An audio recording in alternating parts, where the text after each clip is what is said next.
LB Informativa 91.1 FM presenta Defensa y Seguridad, estudio y combate del fenómeno delictivo, con Douglas Rico y Orlando Medina. Defensa y Seguridad.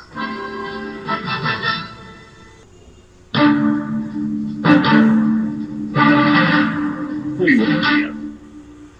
Sean bienvenidos. Y seguridad, gracias por sintonizarnos. Me alegro saber que ustedes están allí, estimados usuarios. Este programa es Defensa y Seguridad, dirigido también, está en la conducción de Douglas Rico, quien les habla, Orlando Medina. Gracias nuevamente.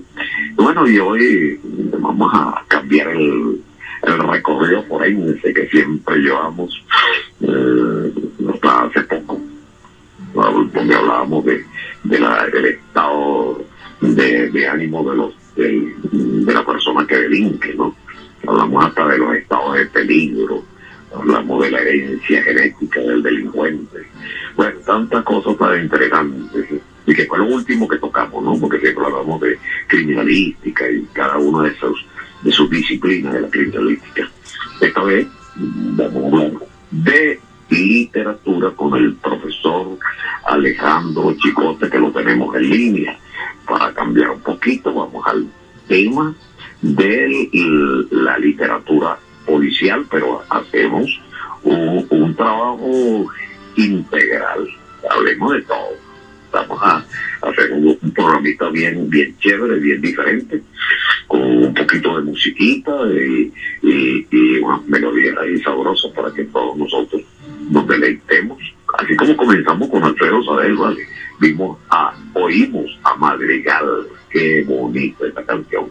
La próxima que pondremos será Granada, pero por ahorita vamos a hablar con el profesor Alejandro Chicote, autor del libro El Suicida, y escritor y bueno, literato también. Le encanta la crítica literaria, y es nuestro asesor en materia de acervo histórico también. Y bueno, un saludo, Alejandro. Muy buenos días, hermano. ¿Cómo amanece? Muy buenos días, Orlando, para ti y para toda la audiencia que todos los sábados te siguen en tu programa Defensa y Seguridad. Por aquí estamos con los ánimos bien arriba, muy contento por tu invitación a participar en el programa contigo y bueno, y sí, a tratar de esos temas que pueden resultar como refrescantes para una mañana en la cual podemos dilucidar sobre varios temas y autores de la literatura universal y venezolana, por supuesto. Gracias por la invitación y espero cumplir las expectativas. ¿Aló? Sí. Sí, creo, momentáneamente me entró una llamada. Creo que José Nieves que nos está llamando, pero por favor, José, no llame porque se interrumpe la comunicación con la emisora. Un saludo a José Nieves y a nuestros hermanos que están en sintonía, que siempre están pendientes del programa. Bueno, mira, te decía que el programa de hoy lo íbamos a hacer en torno a la novela, a la novela del género negro, ¿no? Y por supuesto tocaremos un poquito a Edgar, a la Poe y toda esa gente, ¿no?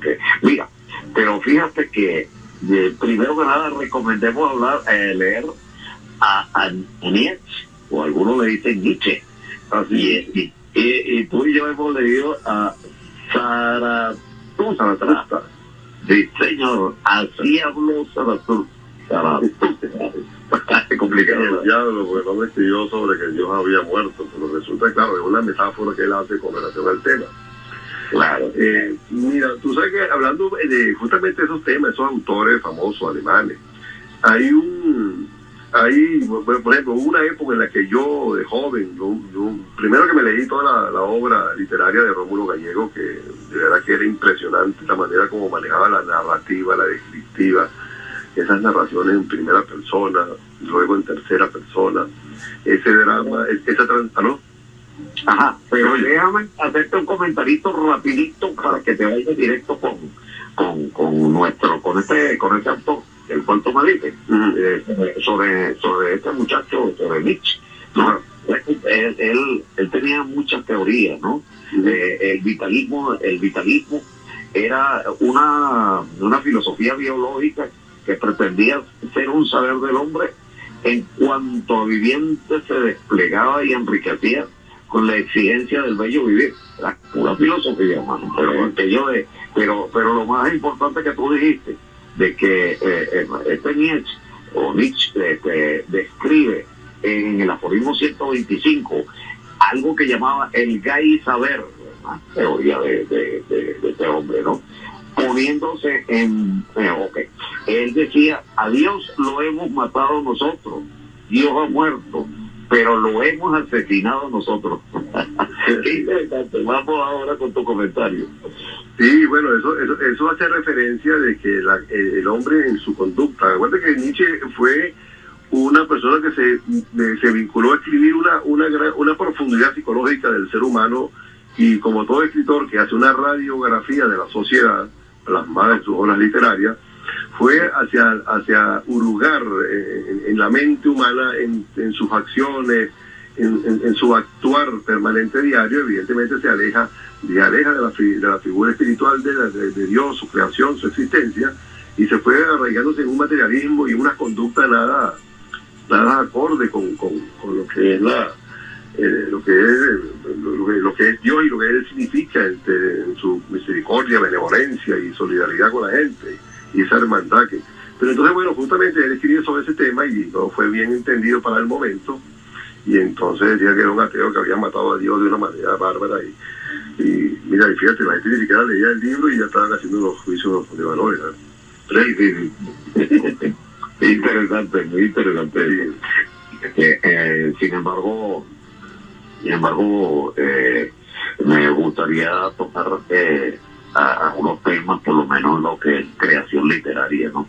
Mira, fíjate, por lo menos hablando de Nietzsche, tú estás tocando el tema de Nietzsche, es muy bueno y muy interesante, porque él, así como otros escritores como Kafka, Stephen Zweig y Hermann Canut, o sea, fueron influenciados por Hermann Canut cuando él arranca por allá por 1880 y pico. Yo no sé, a lo mejor tú conoces la época, tú eres mayor que yo, evidentemente, cronológicamente hablando.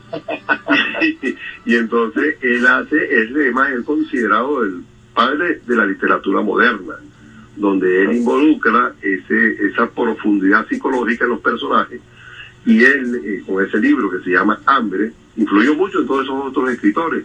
Inclusive él hace una parodia allí, como que el hombre está hablando y está como loco y no tiene nada y anda vagabundo por el mundo, y de lo poquito que tiene se desprende para dárselo a otros que tenían menos que él o casi igual que él, y cuando uno que otro mendigo le recibían o le iban eran beneficiarios de su benevolencia, decían, bueno, pues tú eres tan mendigo como yo, como tú me vas a dar a mí. Entonces, claro, hace un paseo por todo ese sistema y él al final, porque primero que era un escritor, él escribía muchos artículos, y para la época apenas ganaba 5 coronas por cada artículo, y las miserias que él pasó, esa hambre, esa pobreza extrema, él la va reflejando a lo largo de la novela, y al final, bueno, evidentemente viene siendo como una autobiografía de él mismo, de autor, de Canut, de todas esas penurias que él pasó, pues tuvo que salir allá de Noruega y fue a los Estados Unidos, y bueno, es una historia bien interesante de leerla y estudiarla. Bien interesante, pero su obra fue muy vasta también, oye, eso. Sí, bueno, él fue el ganador del Premio Nobel de Literatura, y hay un escritor, Thomas Mann, que lo describió así como que él era un descendiente de Fyodor Dostoyevsky y de Friedrich Nietzsche. Imagínate tú. Y que nunca se le había concedido el premio Nobel a una persona más merecidamente que a él. Claro. Bueno, les quiero recordar que estamos en Radio Nacional de Venezuela, la voz, la señal que recorre la patria. Y este es el programa Defensa y Seguridad. Les habla Orlando Medina y estamos compartiendo la hora del programa con el profesor Alejandro Chicote, hablando de misceláneas literarias. Y nos enfocaremos posteriormente a la novela policial o al género negro. Bueno, pero resulta que la creación literaria creo que es lo más importante. Yo creo que debemos compartir el programa en dos. Uno, de dónde nace la creación literaria, ¿no? Y la otra, bueno, de dónde nace la intención de escribir novela policial. Ahora fíjate bien, las novelas no vienen todas, deben comprender una génesis importante en lo que es el proceso literario. La crítica solo debería interesarse en aquella que viene a cristalizar la obra. O sea, es el fondo de la atención crítica de la obra. Y bueno, ¿y qué son las obras literarias? Bueno, la obra literaria no es más que el recurrir a hipótesis, pueden ser históricas, sociológicas, psicológicas, ¿no? Y bueno, y con la experiencia de la gente, pues por supuesto que se puede hacer una gran obra literaria, ¿no? Y también, para que exista una obra literaria, tiene que existir un actor y una crítica. Ahora, hablando del género policial, que es tu obra El Suicida, ¿no? Donde hay un contacto denso, profundo, muy interesante, ¿no? Entonces, pero la palabra detective fue inventada por Charles Dickens, ¿no? En la obra Bleak House presenta a un inspector que se llama Bucket. Bueno, una figura mítica que puso allí, como en el caso de Agatha Christie ponía a Charles Poirot, ¿verdad? Ahora, fíjate bien, hay una de las obras más conocidas, que es la de Sherlock Holmes, ¿verdad? Y toda tiene su origen en la participación de un médico forense llamado Sidney Alfred Smith. Y bueno, él fue un patólogo, el padre de la microscopía y un toxicólogo. Y amasó tantos conocimientos en materias médicas y que fue el modelo que tomó para Sherlock Holmes el señor Arthur Conan Doyle, ¿no? El padre de Sherlock Holmes. ¿Qué te parece, hermano? Excelente. Tú sabes que es paradójico, la profesión de Sir Arthur Conan Doyle es médico. Esa fue su primera profesión, la que él ejerció y de la que vivió. Luego, era médico, claro. Luego él comienza con esa imaginación y a desarrollar el tema literario, y él comienza con cuentos de misterio y terror, espanto y susto. Yo me acuerdo porque yo me leí prácticamente gran parte de su obra. Yo muchacho, tenía yo de los 12, 13, 14 años, yo había comenzado a leer las obras de misterio de él, pues me apasionaba el tema.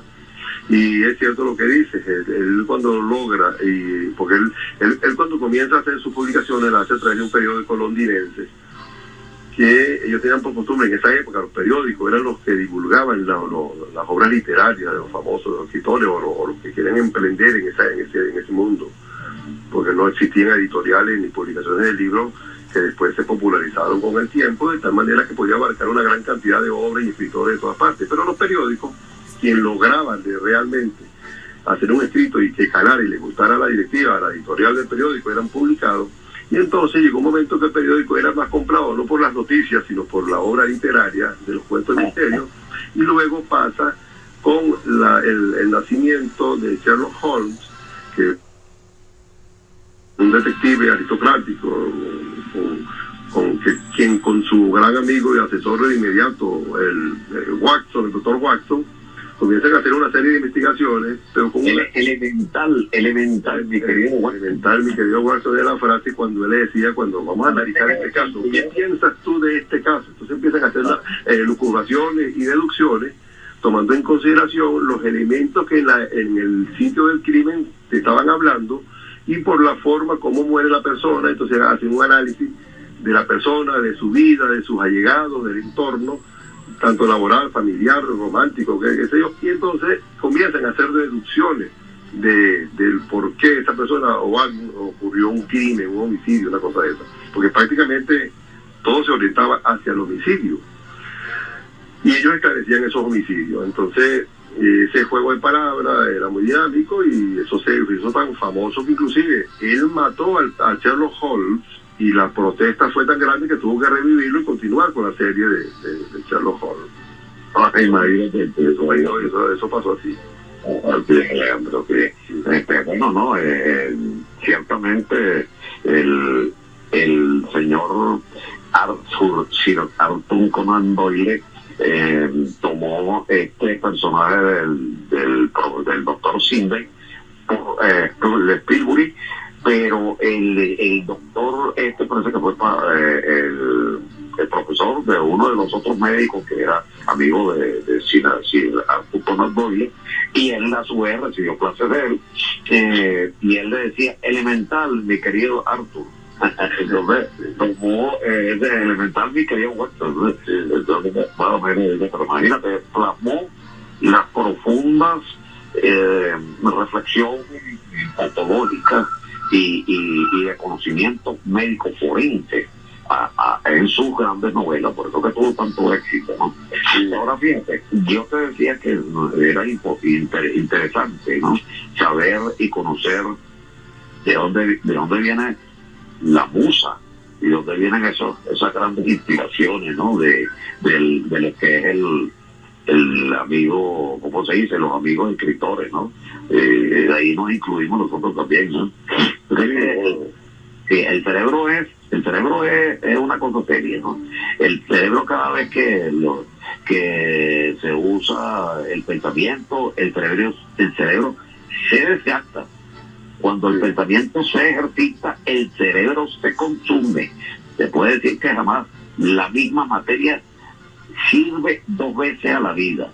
Cuando el acto se ha realizado, la parcela de materia viva ha servido para producir algo que no existe. El fenómeno que aparece es porque hay una nueva materia, o sea, renovamos las neuronas, y eso es más o menos la teoría aquella universal de los fluidos de Heráclito, que dice que nadie desciende un río dos veces sin tocar su misma agua, no la vuelve a tocar, ya se consumieron, ¿no?, o se desplazaron, tú sabes, ¿no?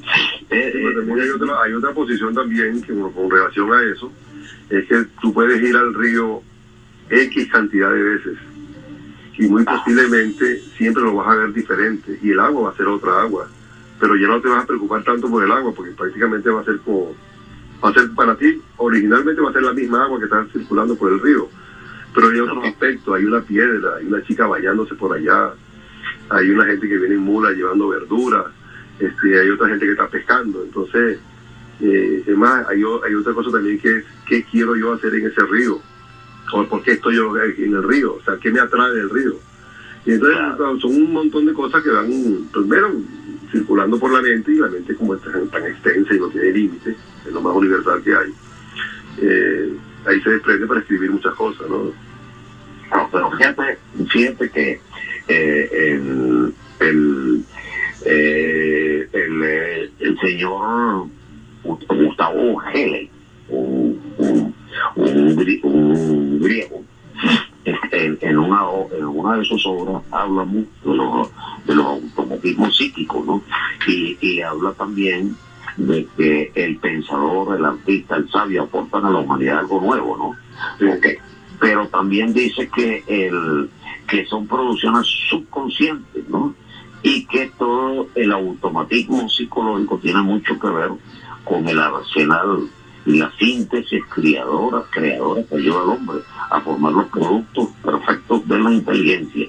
Y allí tiene que ver, esos automatismos psicológicos tienen que ver con el talento, que él dice que están más inconscientes, ¿no? Y afloran al subconsciente, y de ahí pasan al consciente cuando usted se despierta ya está en estado de vigilia y comienza a escribir, ¿no? Entonces las obras tienen su origen, pues, psíquico, no necesariamente es el estado consciente de uno, sino que uno va acumulando conocimientos, va acumulando muchas experiencias y posteriormente comienza a escribir. Bueno, eso ya sería un problema filosófico, como lo plantea Ionahuel, de lo que percibe, lo que no percibe, en fin, no tiene cosas. Pero ciertamente, bueno, hay algo muy importante en la historia de la gente, ¿no? Bueno, en el siglo de oro español, nosotros tenemos a un señor que se llama Lope de Vega, ¿no?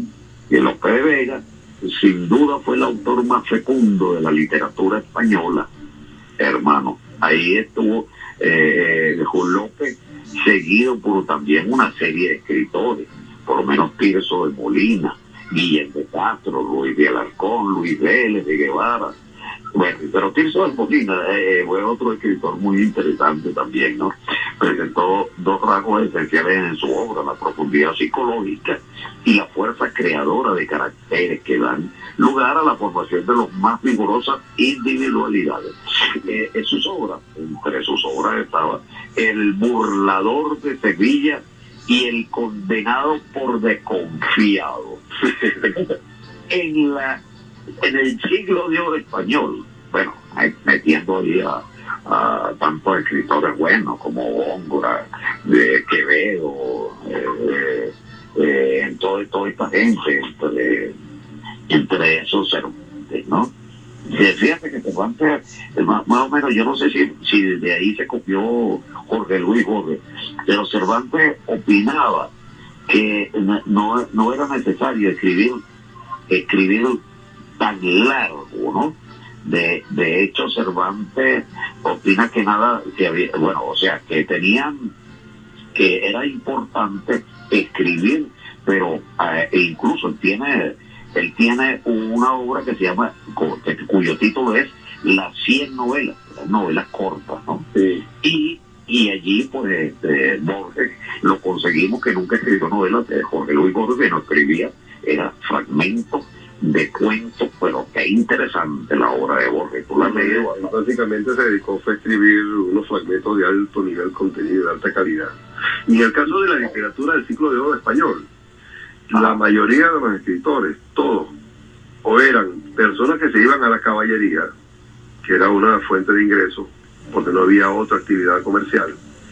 Y entonces esto impulsó que en un momento determinado de la vida, y estos caballeros no tenían la misma fortaleza y pasaban a retiro, y entonces se dedicaron a escribir, pero escribieron sobre sus hazañas y esa imaginativa también del reflejo de la sociedad de aquel entonces, esa forma satírica de referirse al imperio, a la corona, pues, a la forma feudal que imperaba en aquel tiempo, que trajo mucho que ver con todas esas miserias humanas, esos de farajuste del ser.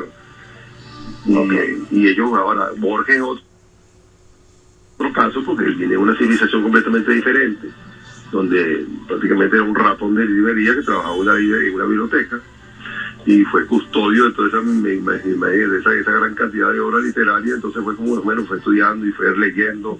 Y yo creo que dentro de lo que él mismo decía, yo no me jacto, además de hecho, él no tenía un libro suyo en su propia biblioteca. Pues le decía, mire, pero tú tienes aquí muchos escritores, pero no veo tus libros. Le dijo, entonces le preguntó, creo que fue el mismo Vargas Llosa, que lo fue a entrevistar a su casa. Digo, ¿y qué hago yo con un libro mío? Yo tengo que leer a los demás. O sea, yo no puedo estar, por ejemplo, como tú dices, mi libro no puede estar al lado de un Cervantes. Se nombró varios escritores allí. O sea, esa humildad, esa cuestión que a él lo caracterizó siempre. De paso que vivía muy modestamente en un apartamentico en un suburbio ahí en Buenos Aires, que cuando me fue a hacer entrevista a Vargas Llosa, jocosamente le dice, mire, pero ¿cómo es posible que usted viva aquí, maestro? Y tenía una gotera que caía en el medio de la sala, justamente en la mesa, en el comedor. Y entonces tenía una latica y ahí caían las latas. ¿Y cómo es eso? Entonces resulta que él hizo público este comentario que le había dicho al gran maestro Borges, que cómo era posible que viviera en esas condiciones, un hombre que tenía tanta fama y ingresos y cosas, y vivía así. Y entonces después, bueno, eso molestó a Borges, y en una entrevista que le hicieron inmediatamente los Casanoticias, al día siguiente le preguntaron y él jocosamente dijo, bueno, mire, pero aquí estuvo el escritor Bragallosa y hizo una entrevista y tal y tal. Yo lo que le puedo decir que por aquí vino ayer un peruano y más bien parecía un corredor inmobiliario.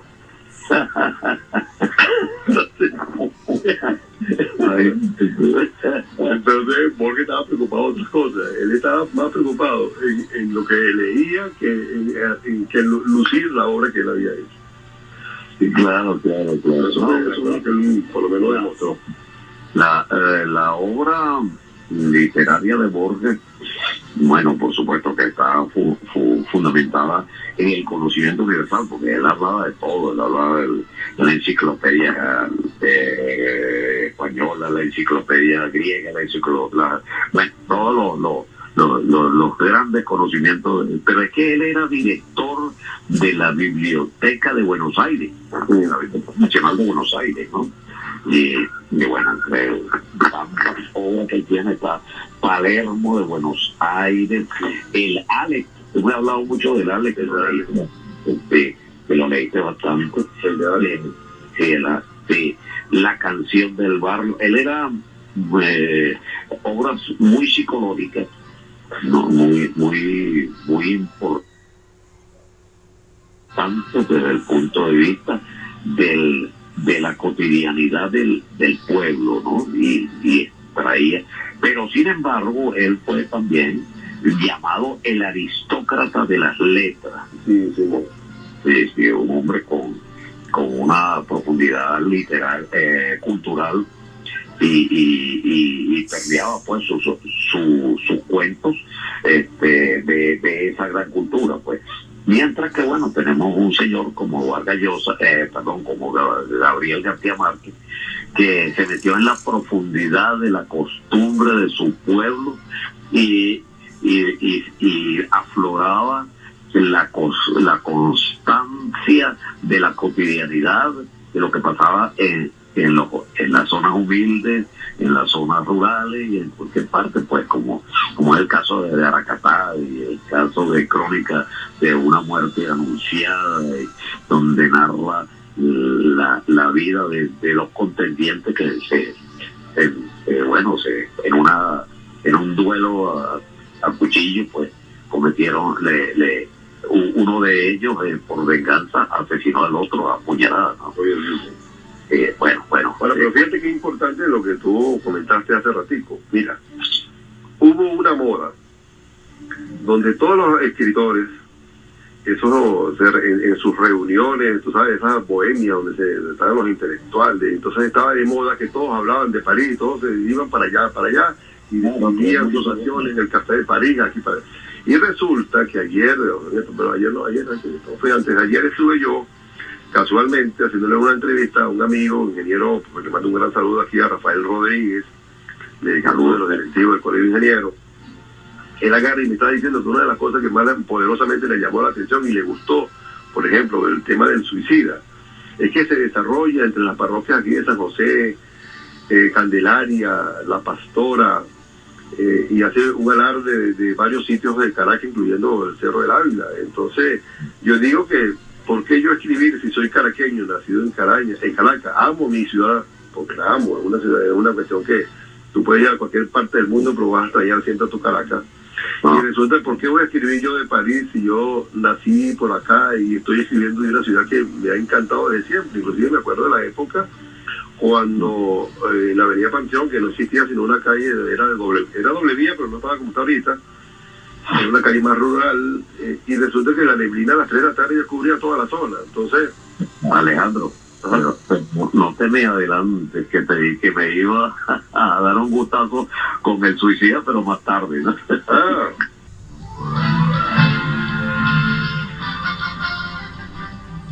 Así es, continuamos aquí en Defensa y Seguridad en Radio Nacional de Venezuela, la señal que recorre la patria. Hoy conversando con el profesor Alejandro Chicote sobre literatura y bueno, cuántas cosas nos puede él asesorar en esta materia tan bonita, y después hablaremos un poquito de su obra El Suicida. Bueno, tenemos ciertamente, Alejandro, que nosotros, aunque me puse a explorar después que leí La Guerra del Fin del Mundo de Vargas Llosa, me puse a leer algunas obras brasileiras, y conseguí una cantidad de libros parecidos a La Guerra del Fin del Mundo. Entonces, que La Guerra del Fin del Mundo es un drama donde un señor de tipo indigente se refugia en los sertones del Brasil con un ejército de mendigos y estas cosas, ¿no? Y entonces comienzan a pelear contra los gobiernos que le mandan ejércitos, y ellos, como dominaban las alturas de los sertones, de las montañas, pues nunca pudieron retirar ese ejército y acabar con ellos, hasta que pasó un día y le metieron una mujer y lo engañó y lo asesinó, y bueno, de ahí entonces ya desmantelaron pues esa gran banda de personas que estaban allí. Era un tipo mesiánico de tipo Jesucristo, ¿no? Y bueno, muy interesante la novela esta de La Guerra del Fin del Mundo, pero después vi que habían historias parecidas, muy pero igualistas, y yo diría, bueno, Vargas Llosa se copiaría de esta gente, pero lo cierto es que allí está, pero muy interesante la historia esta de este señor. Entonces, hay un personaje parecido en Los Vampiros de Caracas. Te recomiendo que la leas, ¿no? Que tú eres me quería ir rapidito con tú comenzaste a hablar de Rómulo Gallego, ¿no?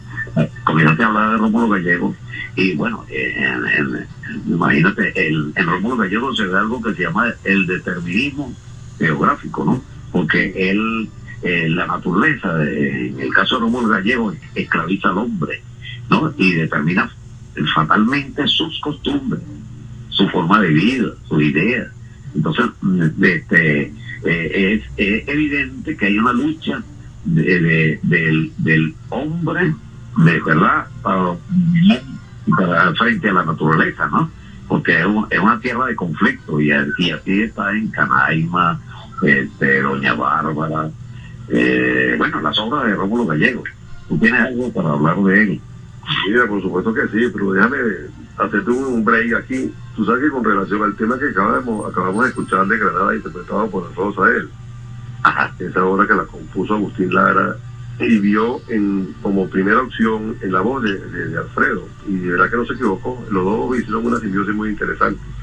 Y escuchando la canción, y uno que se maneja siempre con el mismo sentido del humor, yo no podía alcanzar esos tonos, ese tenor lírico que tiene esa de él, ni en la ducha, ni que me pongan en el agua para pelar cochino. O sea, es una cuestión es admirable realmente la voz que tenía Alfredo Sael en vida. Mira, el tema de Rómulo Gallego es tan básico e interesante que llegó a ser el premio Rómulo Gallego el más importante del habla hispana.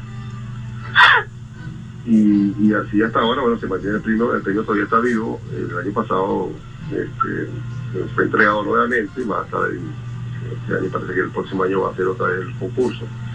Pero fíjate, hablar de Rómulo Gallego es hablar de tantas cosas, porque es una transición de la Venezuela rural a la Venezuela donde se presenta el modernismo, aparece el petróleo, aparece el maquinismo también. Hay una tendencia de varias fuerzas en el mundo tratando de imponerse una sobre la otra, y evidentemente en un país rural donde no había primero que la población no era tan grande, había un vasto territorio y de esos pequeños feudales que quedaron de la época de la colonia, donde tenían sus haciendas, y bueno, y doña Bárbara prácticamente habla, y es como una especie de una reflexión sobre ese tema, de cómo el hombre en su barbaridad y sobre todo campo abierto ejerce su poderío y su fuerza y ataque contra el más débil, y es una lucha de poderes que siempre eso va a existir, donde quiera que esté el ser humano va a haber una lucha de poderes, ¿no? Y siempre uno va a querer dominar el otro, y es el hombre contra el hombre siempre, ¿no? Y una de las frases, por cierto, que yo te quería nombrar de Rómulo, que habla justamente de que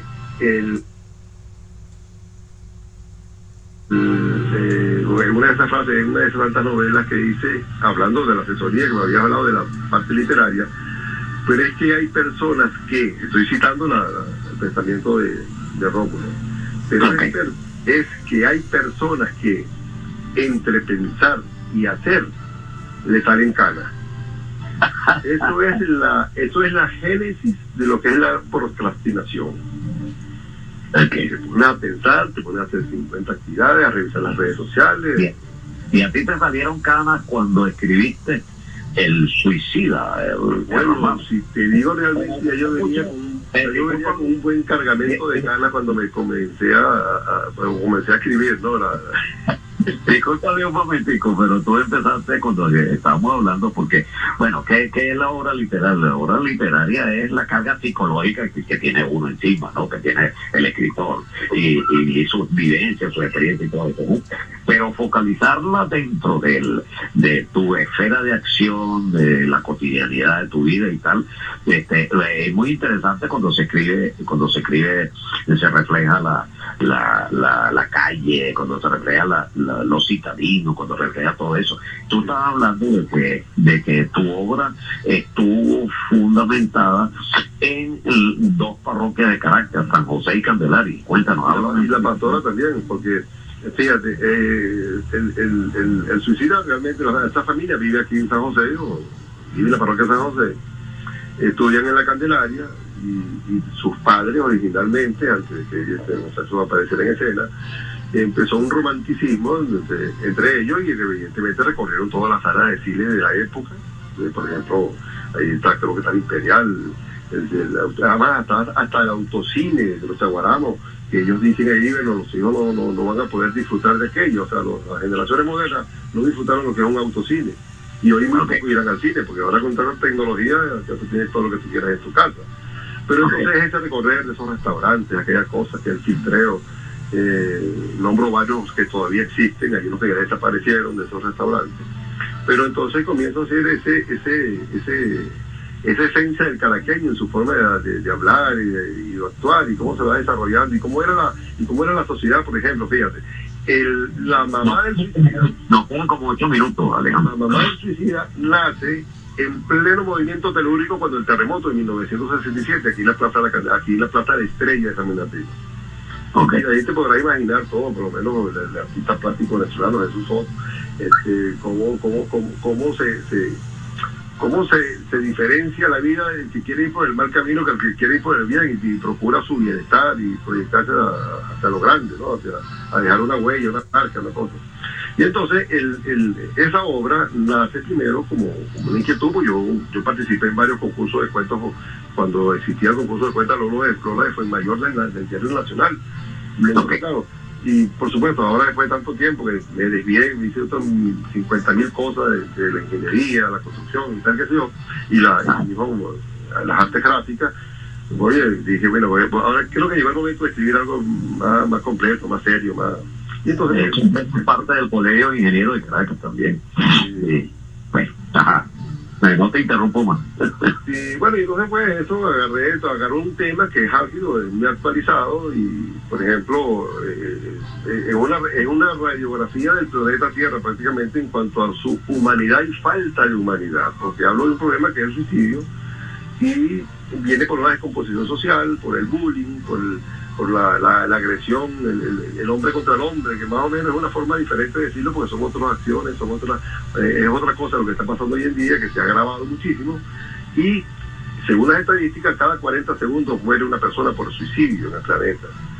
Entonces, claro, es una estadística, pero literalmente no se dice así, sino que yo arranco la novela diciendo que cada minuto, mientras un alma eleva vuelo al infinito, la mitad de otra le sigue indetenible por el camino del suicidio. Y ahí comienza en la azotea el protagonista, ya en su delirio, y empieza a hacerlo como una especie de una protesta profunda contra el mundo, contra la gente, contra Dios, contra todo, contra sí mismo, y ahí da una arrancada extraordinaria que la crítica les ha gustado mucho, y vamos a desarrollar el tema en todo lo largo de cómo afecta a la sociedad. Inclusive hablo para los suicidios que se han presentado a través de la Biblia por tanto tiempo. Hay un caso que se habla de medicatura forense, paso a paso, todo lo que involucró los exámenes de laboratorio, de indicación forense y determinar el motivo de fallecimiento de la persona, si fue por homicidio o fue por suicidio. Entonces, hay muchas cosas, ¿no? Está bastante completa el libro porque abarca muchas cosas. La obra cae después en una novela policial, ¿no? O sea, aparte de que interviene la policía y todo eso. Claro, una novela meramente policíaca, porque habla del homicidio, del suicidio. Y le digo a ustedes, mi querido y estimado usuario, porque tuve el honor de hacerle el prólogo a la obra del suicidio. Sí, bueno, creo que ha sido, mira, para mí ha sido el mejor prólogo que he leído en mi vida, ¿sabes? Hablando del caso policial este que describiste allí, cuyos autores reales son no los autores del crimen, sino los autores de la resolución del caso fueron la gente de víctimas especiales. Sí, la resolución de víctimas especiales. María Ortega, sí. Claro, cómo no, la gran amiga, la jefecísima, le digo yo, la comisaria general de María Ortega. Mira, ellos resolvieron el caso en el 2020. Esa fue una homicida en serie que estaban aquí trabajando durante, pues yo no descansa, en el AMPA no descansa, pues si haya pandemia o no haya pandemia. Y entonces resulta que había el caso de varios desaparecidos y hay un señor que lo atracaron, bueno, desapareció, vino una denuncia por la desaparición de un señor y resulta que eso conllevó a que desmantelaran una banda de criminales, una banda de asesinos en serie que estaba justamente operando desde Cotiza hasta Bellas Artes, pasando por el Boulevard Anauco, o sea, estamos ahí cerquita en la misma parroquia, San José, Candelaria, San Bernardino, hasta Los Caobos, allá abajo. Y entonces, bueno, ese caso fue ganador del Cangrejo, del concurso Cangrejo 2020 y obtuvo bronce pues, por su excelente presentación del caso y cómo fue resuelto.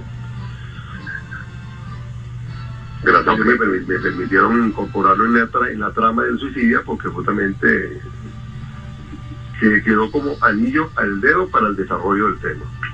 Claro. Muy interesante. En el caso, pues, se descubrieron ahí también, le damos unos créditos al comisario general Arturo Rosado, sí. el jefe de la delegación municipal del Paraíso en este momento, ¿no? Sí, con la colaboración también, por supuesto, del Cuerpo de Bomberos del Distrito Capital, que ellos también participaron allí.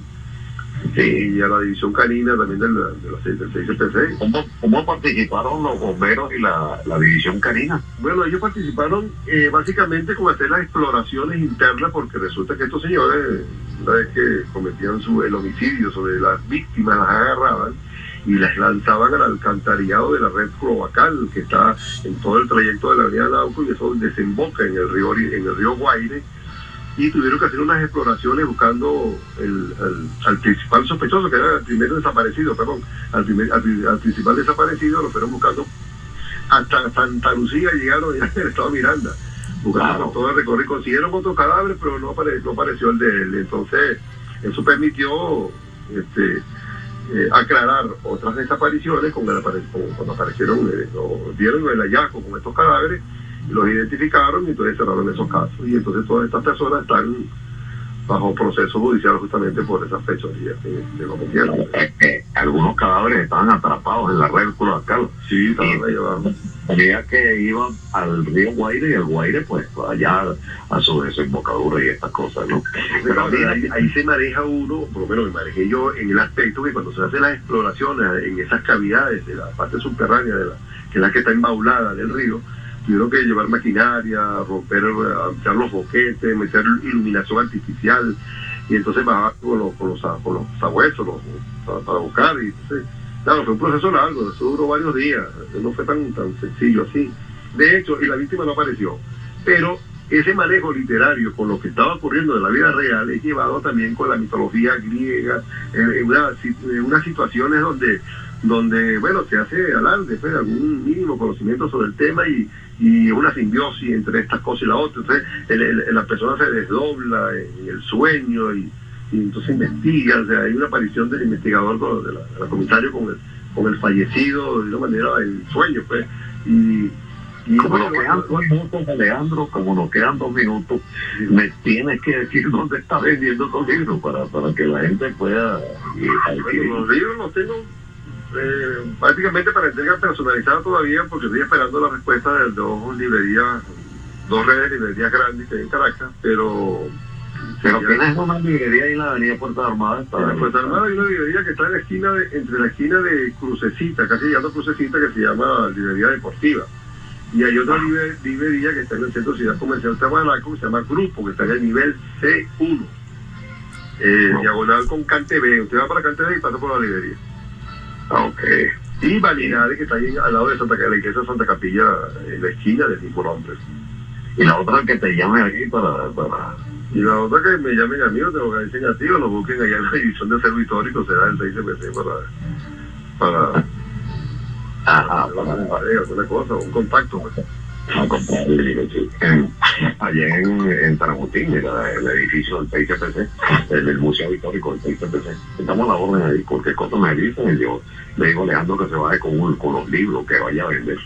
Ya, sí, estoy como una feria, vamos a hacer una feria ahí, una pequeña feria con varios libros, no solamente los libros. Sino tenemos los dos libros de Carlos Gárate, la gente del detective, la trilogía criminal, el libro que ahora viene por ahí, El Puente, Ludwig Corredor, entre otros, Los Vampiros de Caracas, tu libro, y Los Rostros Ocultos. Y entonces ya algo me decía a mí eso de Rostros Ocultos, ¿viste? Pues después me di cuenta que el hombre era vampiro.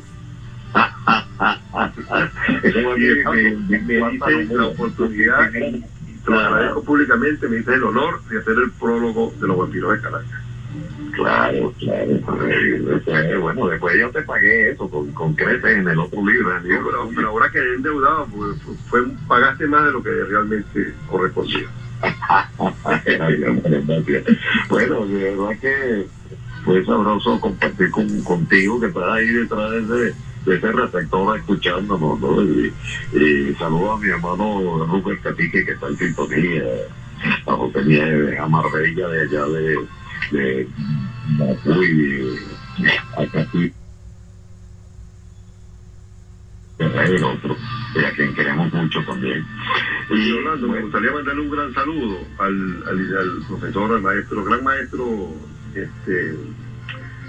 Carreño, el director del Sistema Nacional de Orquestas Infantiles, quien nos atendió excelentemente esta semana, al amigo Javier Vidal, también que tuvimos una conversación bien interesante y vamos a seguir conversando sobre muchos temas, al comisario Roger Andrade de la División Contrarrobo, que nos dio un excelente video que le hicimos público a través de las redes sociales del acervo histórico y de la chicotada, y a la gran atención que nos brindaron a la División de Acervo Histórico el comisario general Tania Rivas y a Lirio Cermeño de la Universidad Nacional Experimental para la Seguridad, y al inspector Oraldo Belisario, el coordinador general del Estado Guárico de la UNE, que es la Academia de la Policía Científica. Ok, así es. Bueno, muchas gracias, hermano. Gracias a ti, y bendiciones para ti, para tu familia y para toda la audiencia y los que no nos oyeron también. Está bien. Gracias por tu invitación. Igualmente para ustedes que siempre están con nosotros, pendiente aquí. Bueno, mira, salud. ¿Cómo? Sí, ya. Saludo a Gabriela, a Coromoto, mi amiga islámica, y a Gabriela también, que siempre está pendiente con nosotros, y a mucha gente, gracias, se lo agradecemos. Lo esperamos el martes a las 7 de la noche, aquí en el RNB, Radio Nacional de Venezuela. Y Douglas Rico y Orlando Medina, que somos los conductores del programa de defensa y seguridad. Gracias, hasta la próxima. Feliz fin de semana. Lean bastantes libros, lean literatura, y después compartimos con ustedes el que les quiere. Feliz fin de semana en defensa y seguridad. RNB Informativa presentó Defensa y Seguridad, estudio y combate del fenómeno delictivo.